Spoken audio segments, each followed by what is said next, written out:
We wanted to bring climbing poetry to Cleveland because they are multidisciplinary performers. They have an incredible stage presence.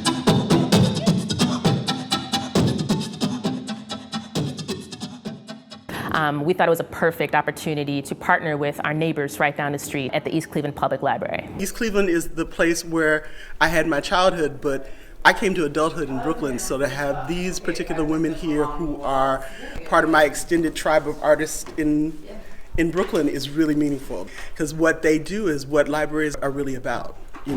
Is to think about what's going on in the world and take that information in and synthesize it into something that is meaningful to you. They presented a spoken word performance that was multidisciplinary, and it was filled with messages about environmental justice and social activism. In New Orleans, morning glories have been planted to pull toxins from the land, and the stories of survivors have inspired self-reliance, mobilized 10,000 minds and hands to rebuild dignity and life outside of what the government had planned. So the workshop that we did at the library was all about cultural activism through collecting stories and testimonies. And a central part of that is a project called S.T.I.T.C.H.E.D, which is something that Climbing PoeTree started in 2005. And S.T.I.T.C.H.E.D, it's a story gathering project that is this incredible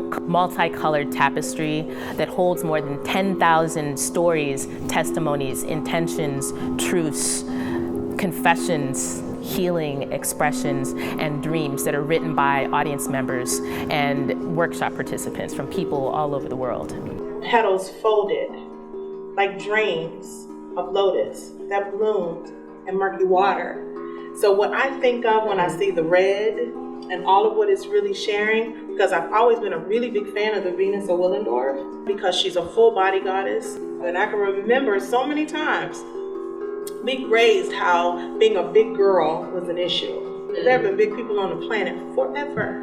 In addition to working on S.T.I.T.C.H.E.D, Climbing PoeTree had us up on our feet, and we were interacting with one another and sharing ideas on some of the various injustices in this world and how we can overcome them, how we can bring attention to them. To live in a community and know that you can go to a place like the library and actually be identified as someone important is nice. So to have these artists come and they represent on so many levels their audience is so much healing in that, and people are more apt to learn. The transfer of knowledge is so much greater when you can look outside of yourself to see yourself. There's a lot of diversity in the audiences that are attracted to MOCA and the audiences that are attracted to the East Cleveland Public Library. And so combining those and encouraging that's really meaningful for us and something that we are really proud to do.